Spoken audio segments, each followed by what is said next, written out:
Hello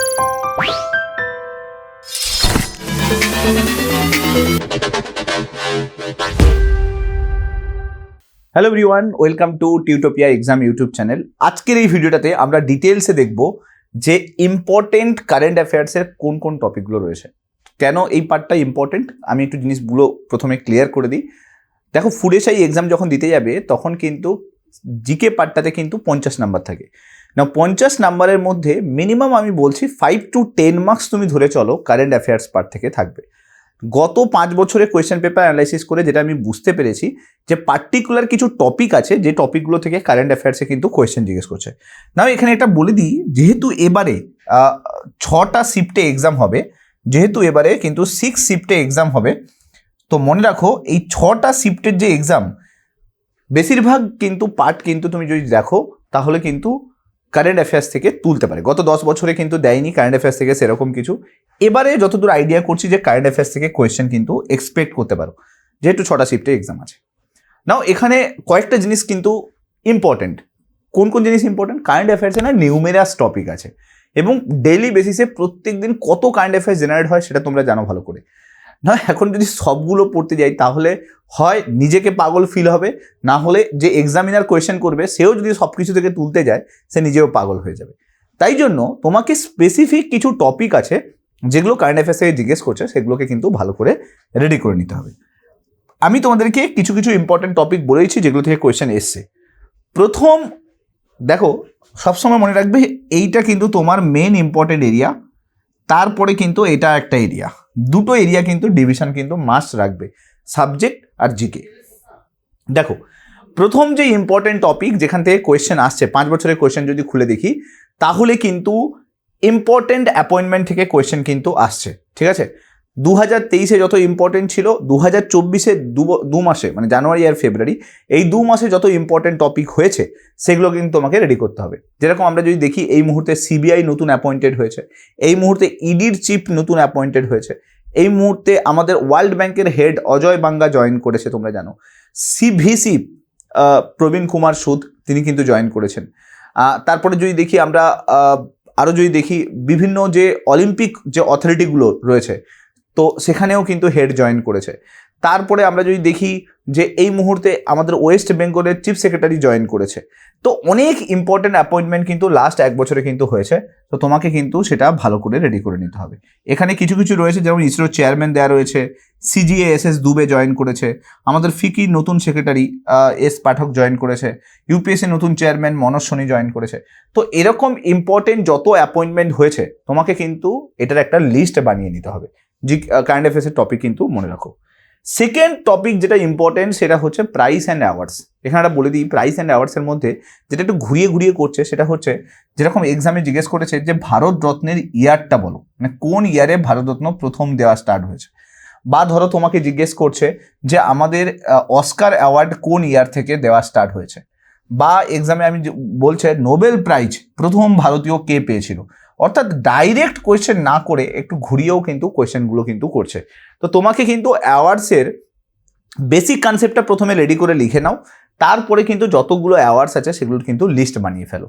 important যত awards দেওয়া হয়েছে, যেরকম আমরা যদি দেখি এই মুহূর্তে আমরা যদি দেখি স্বাতী নায়ককে কিন্তু মনে রেখে দাও বোললোক অ্যাওয়ার্ড দেওয়া হয়েছে, এটা লিখে রাখো। তারপরে আমরা যদি দেখি এই মুহূর্তে কিছুদিন আগেই কিন্তু Nobel prize piece Nobel prize দেওয়া হয়েছে, রামানুজন অ্যাওয়ার্ড দেওয়া হয়েছে, তোমরা জানো। ঠিক আছে, তারপরে আরও যদি দেখো যে রিসেন্টলি কিন্তু সাহিত্য একাডেমি অ্যাওয়ার্ড দেওয়া হয়েছে, ব্যাস সম্মান দেওয়া হয়েছে, সরস্বতী সম্মান দেওয়া হয়েছে, যত অ্যাওয়ার্ডস আর সেগুলো কারা পেয়েছে সেগুলো কিন্তু তোমাকে রেডি করে নিতে হবে। এরপরে যদি দেখি মোস্ট ইম্পর্টেন্ট টপিক সেটা হচ্ছে স্পোর্টস। স্পোর্টস থেকে প্রত্যেক বছর কিন্তু কারেন্ট অ্যাফেয়ার্সের কোয়েশ্চেন জিজ্ঞেস করছে। আচ্ছা, আমি স্পোর্টসের মধ্যে একদম ডিভিশন করে দিচ্ছি কোন জায়গাটা ইম্পর্টেন্ট। স্পোর্টসের মধ্যে যেটা ইম্পর্টেন্ট সেটা হচ্ছে স্পোর্টসের ইভেন্টটা কোথায় হচ্ছে। যেরকম এক্সাম্পল দিচ্ছি, ধরো অলিম্পিকের ইভেন্ট কোথায় হলো, এশিয়ান গেমসের ইভেন্ট কোথায় হলো। তারপরে আমরা যদি দেখি যে খেলো ইন্ডিয়া গেমস, যেটা খেলো ইন্ডিয়া গেমস, তো ওটাকে কিন্তু কোথায় অর্গানাইজ করা হলো। বা তোমাকে এটাও জিজ্ঞেস করতে পারে যে এই মুহূর্তে দাঁড়িয়ে ম্যাসকটগুলো কী কী রয়েছে। ঠিক আছে, কোন এক্সামের কোন যদি দেখি কোন স্পোর্টসের কিন্তু কি ম্যাসকট রয়েছে সেটা তোমাকে ইম্পর্টেন্ট। তারপরে দেখো ফিফা থেকে কোয়েশ্চেন জিজ্ঞেস করছে। তারপরে আমি যদি দেখি বিশেষ করে প্যারা অলিম্পিক এই পার্টগুলোও কিন্তু ইম্পর্টেন্ট, ঠিক আছে। প্যারা অলিম্পিক্সের যে জায়গাগুলো ইভেন্টগুলো যেগুলো হচ্ছে সেগুলো কিন্তু ইম্পর্টেন্ট। তো মাস্ট কিন্তু প্যারা অলিম্পিক্সটা অ্যাটলিস্ট ভালো করে দেখে রাখবে, প্লাস এর পরের ইভেন্টটা কবে হতে চলেছে সেটাও কিন্তু তোমাকে রেডি করে নিতে হবে, ঠিক আছে। এরপরে দেখো নেক্সট হচ্ছে ইম্পর্টেন্ট স্কিম, যত গভর্নমেন্টের স্কিম।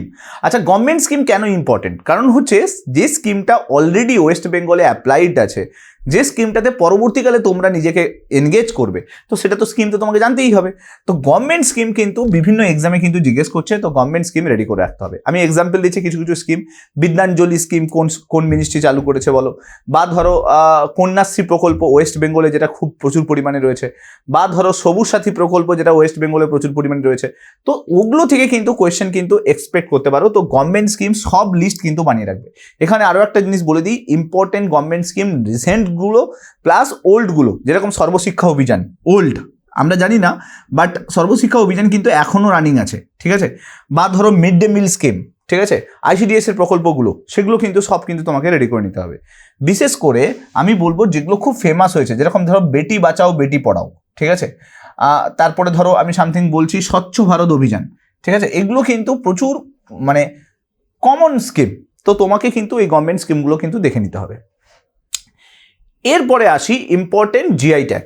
আচ্ছা, জিআই ট্যাগের গুরুত্ব নিয়ে আমাকে বলতে হবে না, কারণ আমরা নিজেরাই একটা ওয়েস্ট বেঙ্গলের জিআই ট্যাগ হয়ে বসে আছি, ঠিক কিনা বলো। কারণ কি আমাদের কাছে যদি দেখো ওয়েস্ট বেঙ্গলে প্রচুর জিআই ট্যাগ আছে, ঠিক আছে। তার মধ্যে একটা জিআই ট্যাগ নিয়ে উড়িষ্যা আর ওয়েস্ট বেঙ্গল মারামারি করে, সেটা হচ্ছে রসগোল্লা, তোমরা জানো নিশ্চয়ই। তো সেরকমভাবে ইন্ডিয়াতেও বহু জিআই ট্যাগ কিন্তু এসছে। আমরা যদি রিসেন্ট কনটেক্সটে দেখি, দেখো কাজি নিমু একটা জিআই ট্যাগ, এটা তোমরা বলবে যে কাজি নিমু জিআই ট্যাগ, কমেন্টে লিখবে, ওকে। কাজি নিমু জিআই ট্যাগ কোন স্টেটের কিন্তু একটা জিআই ট্যাগ। বা আমি আরও একটা বলছি বাসুলি পেন্টিং, কমেন্টে লেখো এটা কোথাকার জিআই ট্যাগ। তো যতগুলো রিসেন্ট 6 মাসে যা যা জিআই ট্যাগ এসছে সেগুলোকে কিন্তু তোমাকে রেডি করে নিতে হবে। যতগুলো ইম্পর্টেন্ট জিআই ট্যাগ এসছে একটা লিস্ট বানাও, স্টেট ওয়াইড লিস্ট বানাও। জিআই ট্যাগের কিন্তু একটা প্রপার কিন্তু, এই দেখো মধুবনী পেন্টিং প্রত্যেকবার পিএসসি জিজ্ঞেস করে। বা আরও যদি দেখি কালাজিরা রাইস, রিসেন্টলি এক্সামে জিজ্ঞেস করেছে তোমাদের কালাজিরা রাইস কোন এর জন্য বিখ্যাত, কনস্টেবলের এক্সামে মোস্ট প্রবলি জিজ্ঞেস করেছে, ঠিক আছে। তারপরে তুমি যদি দেখো এই মধুবনী পেন্টিংটা তো বহু এক্সামে কিন্তু জিজ্ঞেস করেছে। তো জিআই ট্যাগের কিন্তু একটা লিস্ট কিন্তু বানাবে, চার্ট কিন্তু বানাবে। নেক্সট দেখো আর্ট অ্যান্ড কালচার, এটা থেকে যত পড়ে থাকবে তত ভালো।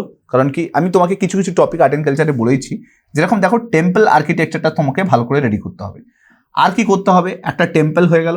সেকেন্ড হচ্ছে যত আর্কিটেকচার আছে, যেরকম কি আমরা যদি দেখি তাজমহল আছে, তারপরে কুতুব মিনার আছে, শহীদ মিনার আছে, ইন্ডিয়ান মিউজিয়াম আছে। তো এই ধরনের যে আর্কিটেকচারগুলো রয়েছে সেগুলো কে তৈরি করেছে, কবে তৈরি হয়েছে, এগুলো তোমাকে ভালো করে রেডি করতে হবে। এছাড়া যদি দেখো বিভিন্ন ধরনের পেন্টিং আছে, ঠিক আছে, যেগুলো ফেমাস, তো পেন্টিংগুলো তোমাকে রেডি করতে হবে, আর্ট অ্যান্ড কালচারের পার্ট। মিউজিক আছে বিভিন্ন ধরনের ঘরানা, তো সেগুলোকে রেডি করতে হবে। ইনস্ট্রুমেন্ট আছে, সেগুলো কে কানেক্টেড আছে, সেগুলো তোমাকে রেডি করতে হবে। আর্ট অ্যান্ড কালচারকে কিন্তু ইম্পর্টেন্ট আছে, ওকে। নেক্সট যদি দেখো বুকস অ্যান্ড অথার্স। আচ্ছা, এখানে একটা জিনিস মাথায় রাখবে, বুকস অ্যান্ড অথার্স পার্টে কিন্তু প্রচুর কোয়েশ্চেন কিন্তু কমন আসে। মানে লাস্ট 5 বছরে তুমি যদি ভালো করে বুকস অ্যান্ড অথার্স রেডি করে নাও, তাহলে ওখান থেকে তুমি কমন পেয়ে যাবে, ঠিক আছে। আর কমনের দিক দিয়ে ওয়েস্ট বেঙ্গল পিএসসি তো জানো তো কেমনভাবে পেয়ে যাবে তুমি ভালো করে পড়ে থাকলে। লাস্ট 10 বছর যদি ভালো করে যায় এমনিই কমন পেয়ে যাও। যাই হোক, বুকস অ্যান্ড অথার্স পার্টে দুটো পার্টে ডিভিশন করবে। একটা হচ্ছে রিসেন্ট বুকস অ্যান্ড অথার্স যা রয়েছে, প্লাস এখন এই মুহূর্তে ওল্ড যেগুলো বুকস আছে যেগুলো খুব ফেমাস, যেমন তোমাকে বললো যে ফেলুদা বইটা কার লেখা, বা সামথিং বললো যে আরণ্যক উপন্যাসটা কার লেখা। এখন এগুলো অনেক ওল্ড পুরনো বই, কিন্তু এখন ইম্পর্টেন্ট আছে। কেন? এই বুকস অ্যান্ড অথার্সের থেকে কিন্তু প্রচুর কোয়েশ্চেন কিন্তু জিজ্ঞেস করে। বিশেষ করে বুকস অ্যান্ড অথার্সের সঙ্গে সঙ্গে আমি বলবো বিভিন্ন অথারের যে নিকনেম আছে সেগুলোকেও কিন্তু রেডি করে রাখবে। দেখো এই পার্টটা থেকে মিসলেনিয়াস এক্সামে প্রচুর জিজ্ঞেস করে, আমি বলবো ফুড এসআই এক্সামেও জিজ্ঞেস করবে। তো বুকস অ্যান্ড অথার্স আর তার সঙ্গে সঙ্গে নিকনেম, ওটাকে কিন্তু ভালো করে রেডি করবে, ঠিক আছে। এরপরে আসি ডেজ অ্যান্ড থিম। বিভিন্ন ডেজগুলো ইম্পর্টেন্ট, যেরকম ধরো ক্যান্সার ডে কবে হয়, ওকে, এটা নিয়ে জিজ্ঞেস করতে পারে। অথবা তোমাকে বলে দিল যে ওয়ার্ল্ড হেলথ ডে কোন ইয়ারে ডিক্লেয়ার করি আমরা, মানে কোন ডেটে হেলথ ডে সেলিব্রেট করি। বা তোমাকে বলে দিল যে এই সামথিং ধরো পঞ্চায়েতি রাজ ডে সম্বন্ধে জিজ্ঞেস করে দিল। বা আর্থ ডে সম্বন্ধে জিজ্ঞেস করে দিল, হিন্দি ডে সম্বন্ধে জিজ্ঞেস করে দিল। ডে ইম্পর্টেন্ট আছে, আমি বারবার বলছি ডে কিন্তু ইম্পর্টেন্ট আছে। বিভিন্ন ডে এবং থিমগুলো এগুলো কিন্তু ভালো করে তোমাকে রেডি করতে হবে। এরপরে যদি দেখি নেক্সট ইম্পর্টেন্ট টপিক, সেটা হচ্ছে কিন্তু মনে রেখে দাও, that is health related CA. কেন হেলথ রিলেটেড আমি বলছি, কারণ দেখো করোনা ভাইরাস, মনে রাখো করোনা ভাইরাস প্রচুর নিউজে ছিল, ঠিক আছে। তারপরে করোনার বিভিন্ন ধরনের ভ্যারিয়েন্ট এলো, তারপরে আমরা অমিক্রনকে পেলাম, তাই না? তো এই জন্য কিন্তু হেলথ রিলেটেড কারেন্ট অ্যাফেয়ার্সগুলো কিন্তু রেডি করতে হবে। যেরকম কিরকম আমি তোমাকে এক্সাম্পল দিচ্ছি, কোথায় বলো যে রিসেন্টলি আমরা হেলিকপ্টার অ্যাম্বুলেন্স পরিষেবা চালু হলো, বা ট্র্যাডিশনাল মেডিসিন সেন্টার কোথায় তৈরি করলাম, এই রকম ধরনের যে কোয়েশ্চেনগুলো, ওয়ার্ল্ড হেলথ ডে কোন ডেটে সেলিব্রেট করছি আমরা, তার থিম কি ছিল, তো এগুলো কিন্তু তোমাকে ভালো করে রেডি করতে হবে, ঠিক আছে। হেলথ রিলেটেড যত কারেন্ট অ্যাফেয়ার্স আছে সেগুলোকে কিন্তু একবার দেখে নেবে। এরপরে যদি দেখি নেক্সট হচ্ছে সিএম এবং গভর্নর। আচ্ছা, ইম্পর্টেন্ট সিএম গভর্নর কোনগুলো পড়বে, যেগুলো রিসেন্ট কনটেক্সটে কিন্তু এক্সামে আসছে। তার মানে কি, আমরা যদি দেখি রিসেন্টলি যেগুলো চেঞ্জ হয়েছে, ঠিক আছে, রিসেন্টলি সব স্টেটের যেগুলো চেঞ্জ হয়েছে সেগুলোকে, যেরকম আমি যদি দেখি তেলেঙ্গানার সিএম কিন্তু চেঞ্জ হয়েছে, তার নাম হচ্ছে রেভান্ত রেড্ডি, তোমরা জানো, ঠিক আছে। এরকম প্রত্যেকটা স্টেটে কিছু কিছু স্টেটের সিএম চেঞ্জ হয়েছে, রাজস্থানের চেঞ্জ হয়েছে, তো সেগুলো কিন্তু তোমাকে রেডি করে নিতে হবে। বা কোনো সিএম খুব ভালো কাজ করছে, যেরকম উত্তরাখণ্ডের সিএম পুষ্কর ধামি, এ কিন্তু খুব ভালো কাজ করছে, তো পুষ্কর ধামির কিন্তু তোমাকে কিন্তু রেডি করে নিতে হবে, ঠিক আছে। সিএম এবং গভর্নর পার্ট থেকে কিন্তু প্রচুর কোয়েশ্চেন আসে, সেগুলো কিন্তু ভালো করে রেডি করবে, ওকে। এরপরে আসি বাজেট। এটা নিয়ে বলতে হবে না, বিভিন্ন যে ভিডিওগুলো থাকবে সেখানে বাজেটের সম্বন্ধে অনেক ডিসকাস করা আছে, কোন কোন পার্ট থেকে কোয়েশ্চেন জিজ্ঞেস করে। আমি বলবো ইকোনমিক্সে কিন্তু বাজেট পার্ট থেকে কিন্তু কোয়েশ্চেন জিজ্ঞেস করো, ওকে, সরি। এরপরে আসি ফেস্টিভ্যাল, ডান্স এবং ফেস্টিভ্যাল। আচ্ছা, এই পার্টটা থেকে কিন্তু মনে রেখে দাও, ট্রাইবাল ডান্স ফেস্টিভ্যালের সঙ্গে সঙ্গে ফক ড্যান্সটাও রেডি করে নেবে এবং ফেস্টিভ্যালটা রেডি করে দেবে। আমি তোমাকে এক্সাম্পল দিচ্ছি, সারুল ফেস্টিভ্যাল এটা কোন স্টেটে হয়, ফুলদেই ফেস্টিভ্যাল কোন স্টেটে হয়, বা ধরো আরও যদি আমি যাই, গম্ভীরা কোথাকার একটা ডান্স, ওকে, ছৌ ডান্স কোথায় ফেমাস আছে। ডান্স আর ফেস্টিভ্যাল এটা একটা টপিক, এই টপিকটা কিন্তু তোমাকে রেডি করে নিতে হবে। কারেন্টে যে যে ডান্স বা ফেস্টিভ্যালগুলো নিউজে আছে, যেরকম রিসেন্টলি বাথাকুম্বা ফেস্টিভ্যাল দুটোই কিন্তু নিউজে ছিল, বা ধরো সামথিং আমি তোমাকে বলছি রিসেন্টলি হর্নবিল ফেস্টিভ্যাল নিউজে ছিল, তো এগুলো কিন্তু ডান্স আর ফেস্টিভ্যালের লিস্টে কিন্তু তোমার যেন থাকে, তো এটা কিন্তু মাথায় রাখতে হবে। এরপরে আসি most important topics, that is G20, SCO, BIMSTEC, BRICS. আচ্ছা, এখানে একটা কথা বলে দিই, আমরা রিসেন্টলি G20 ইন্ডিয়াতে কমপ্লিট করেছি, তাই না। SCO তোমরা জানো, ইরান রিসেন্টলি জয়েন করেছে SCO, বিমস্টেক রিসেন্টলি ঢাকাতে হলো, আর ব্রিক্স নিয়ে তো বলার কিছু নেই, 2024-এ ব্রাজিলের বদলে রাশিয়া কিন্তু এটাকে অর্গানাইজ করছে। কেন ইম্পর্টেন্ট এগুলো, বিকজ অফ দ্যাট এগুলো রিসেন্টলি নিউজে ছিল। তোমাকে যেটা রেডি করতে হবে, এগুলোর কতগুলো কান্ট্রি এতে কানেক্টেড আছে সেটাও তোমাকে রেডি করতে হবে। ও বাবা, তুমি যদি বলো যে শুধুমাত্র আমি শুধু কোথায় হচ্ছে সেটা পড়ে নিয়ে থেকে যাব, সেটা কিন্তু করলে হবে না, তোমাকে কতগুলো কান্ট্রি এর সঙ্গে কানেক্টেড আছে, নতুন কান্ট্রি কি জয়েন করলো, নিউ কান্ট্রি কি কি জয়েন করলো, সেটাকেও কিন্তু রেডি করতে হবে। এত ইজি নয় কিন্তু এইগুলো, ঠিক আছে। তো তাই জন্য দুটো জিনিস বলে দিলাম, কতগুলো কান্ট্রি কানেক্টেড আছে, নিউ কান্ট্রিকে জয়েন করলো, আর রিসেন্ট কোথায় হচ্ছে, এই তিনটে জিনিস তোমাকে কিন্তু G20 ব্রিক্স এই পার্টগুলো থেকে রেডি করে নিতে হবে। এরপরে আসি most important topic, that is index এবং র্যাঙ্কিং। আমি একটা কথা বলে দিই, 2023-এ ইন্ডিয়া কিন্তু অনেকগুলো ইন্ডেক্সে কিন্তু অনেক ভালো রেজাল্ট করেছে, ঠিক আছে। বিশেষ করে যদি হিউম্যান ডেভেলপমেন্ট ইন্ডেক্স দেখো, ঠিক আছে, বিভিন্ন যে ইন্ডেক্সগুলো আছে সেগুলোতে কিন্তু খুব ভালো র্যাঙ্ক করেছে। আচ্ছা, এবার যদি তুমি ভাবো শুধু ইন্ডেক্সে তোমাকে র্যাঙ্ক জিজ্ঞেস করবে, তা কিন্তু নয়। র্যাঙ্কের সঙ্গে সঙ্গে আমি একটা জিনিস বলেছি, র্যাঙ্ক তো তোমাকে জিজ্ঞেস করতেই পারে, তার সঙ্গে সঙ্গে এটা মনে রাখো যে কোন অর্গানাইজেশন এই ইন্ডেক্সটা রিলিজ করছে সেটাকেও কিন্তু তোমাকে রেডি করতে হবে। 2024-এ 2-4টে কোয়েশ্চেন পেপার খুলে দেখো, তোমাকে জিজ্ঞেস করেছে যে হিউম্যান ডেভেলপমেন্ট ইন্ডেক্স রিলিজ করে কোন অর্গানাইজেশন, ঠিক আছে। সো অর্গানাইজেশন কি কি ইম্পর্টেন্ট আছে, কার সঙ্গে কানেক্টেড আছে, সেটাকে কিন্তু তোমাকে রেডি করে নিতে হবে। তার সঙ্গে সঙ্গে আমি বলবো র্যাঙ্কিংটা ভালো করে দেখে নেবে, বিশেষ করে হেলথ ইন্ডেক্স, ঠিক আছে, gender gap index, piece index, world press freedom index, ঠিক আছে, কম্পিটিভনেস ইন্ডেক্স, এগুলোকে কিন্তু তোমাকে রেডি করতে হবে, এয়ার ফায়ার পাওয়ার ইন্ডেক্স, এগুলো। এরপরে আসি ডিফেন্স এক্সারসাইজ। আচ্ছা, এটাতে কমন কিছু নেই, এটা প্রত্যেক বছর সেম হয়ে আসছে, এবছর যদি ডেজার্ট ইগল হয়ে থাকে, আমরা যদি ইউএইর সঙ্গে ডেজার্ট ইগল করি বা সৌদি আরবের সঙ্গে যদি করি, তাহলে সেক্ষেত্রে নেক্সট ইয়ারেও কিন্তু তাই করব। হ্যান্ড ইন হ্যান্ড যদি আমরা সামথিং, আমি বলছি এক্সাম্পল দিচ্ছি, হ্যান্ড ইন হ্যান্ড ইন্দ্র যদি আমরা রাশিয়ার সঙ্গে করি, নেক্সট ইয়ারে রাশিয়ার সঙ্গেই করব। তুমি প্রথম তো একটা লিস্ট বানিয়ে নাও, ঠিক আছে, র্যাঙ্কিং মানে এই মিলিটারি এক্সারসাইজের যে লিস্টটা হয় সেটা বানিয়ে নাও, কোন স্টেটের সঙ্গে কোন ইন্ডিয়া কি মিলিটারি এক্সারসাইজ করছে, নাম জেনে নাও। আর একটা জিনিস রেডি করো, রিসেন্ট কনটেক্সে একটু যেহেতু বদলাচ্ছে সব কিছু, তুমি আর একটা জিনিস রেডি করো যে এই যে মিলিটারি এক্সারসাইজটা এটা কোন স্টেটে হলো, এটাকেও কিন্তু তোমাকে রেডি করতে হবে। মনে রাখো কোন স্টেটে রিসেন্টলি করলাম, যেরকম দেখো ডেজার্ট ইগল, আমরা যদি দেখি ডেজার্ট ইগল রিসেন্টলি কিন্তু আমরা রাজস্থানে করেছি, ঠিক আছে। তো তোমাকে কিন্তু স্টেটও রেডি করতে হবে যে কোন স্টেটে এই বেসিক্যালি কিন্তু এই ইন্ডেক্সটাকে আমরা পাচ্ছি, ঠিক আছে। এটা কিন্তু তোমাকে মাথায় রাখতে হবে।